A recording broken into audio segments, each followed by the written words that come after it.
over the course of the next 2 labs, we're going to be testing Faraday's Law. And we see Faraday's Law in action in this simulation where we can take a magnet and we can move a magnet through a set of coils. We can move it through a different set of coils. If we see we have 2 coils up top, 4 coils down bottom, we can see how this behaves and what happens to the voltage when we move the magnet through the coils. And we get a different voltage for the 2 coils, and we get a different voltage for the 4 coils. We have these magnetic field lines going through the coils, and that's what we're going to be using. So we're going to be investigating Faraday's Law. So what I did is I Googled it. And when I Google it, I see this equation pop up. There's also different things. I can look for formulas, examples. But really, we're looking at this Faraday's Law of induction, and this is what we're investigating here over the course of our experiments. So I want to try to break that down so it makes a little bit more sense of what it is that we're talking about and looking at. We're dealing with this crazy looking E, and it equals to this negative N, a triangle, phi, triangle T. Really what we're talking about, this is Faraday's Law, and it gave a little explanation when you Google it about this electromotive force, number of coils, magnetic flux, and time. So I'm going to first focus on this magnetic flux. So when we were looking at that Faraday's Law simulation, we saw that those magnetic field lines going through that coil. So if I talk about this flux, and I gave an equation for it, this flux being that B times the area. So it's how much magnetic field goes through an area. And if we have a coil of loop, and this magnet's far away, there's no magnetic field line going through it, but a coil of loop, it has an area of pi r squared.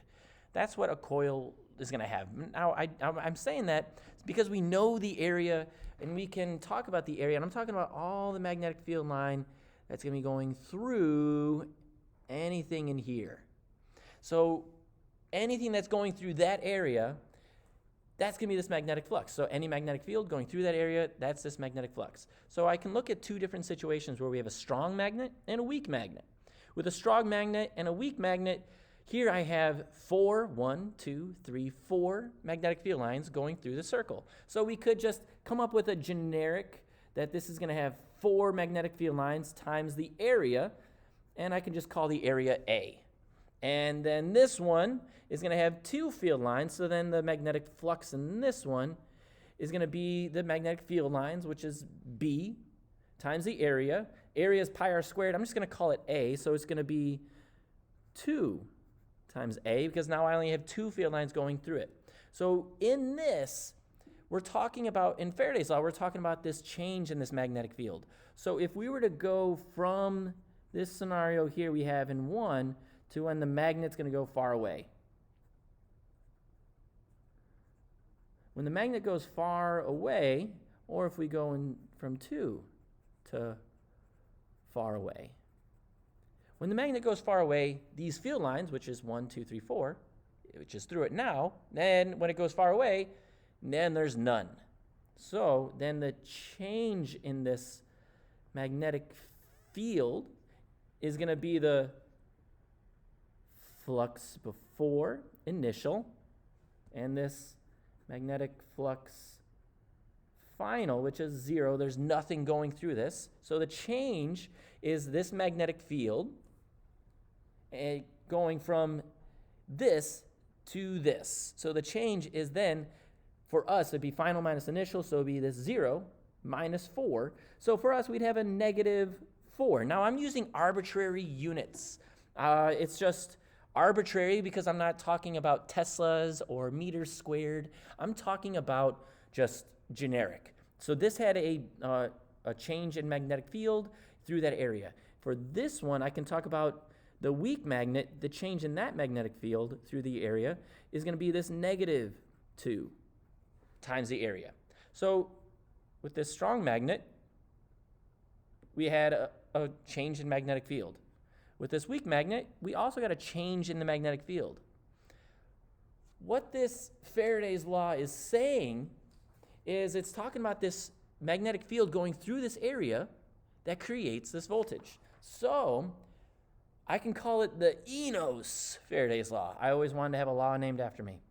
And I'm not talking about the one where I'm not talking about those laws. But this stands for EMF. That's this electromotive force. Well, the things that make electrons move is a voltage. A voltage is what makes this EMF go. So when we say this fancy looking E, really we're talking about this voltage. And when we're talking about this N, this is that number of turns or the number of coils. And so this voltage that makes electrons or charges move, this voltage depends on the number of turns or the number of coils and multiplied by this change in this B field. So this delta and the flux over the change in time. So how much this magnetic field changes divided by this change in time that it needed to change. So really what we're seeing is we're going to get a voltage, or if I was to make this even simpler words, this is going to be the Enos Law. If I was to say this, I'm making electricity is going to equal to this number of turns times how fast magnet go.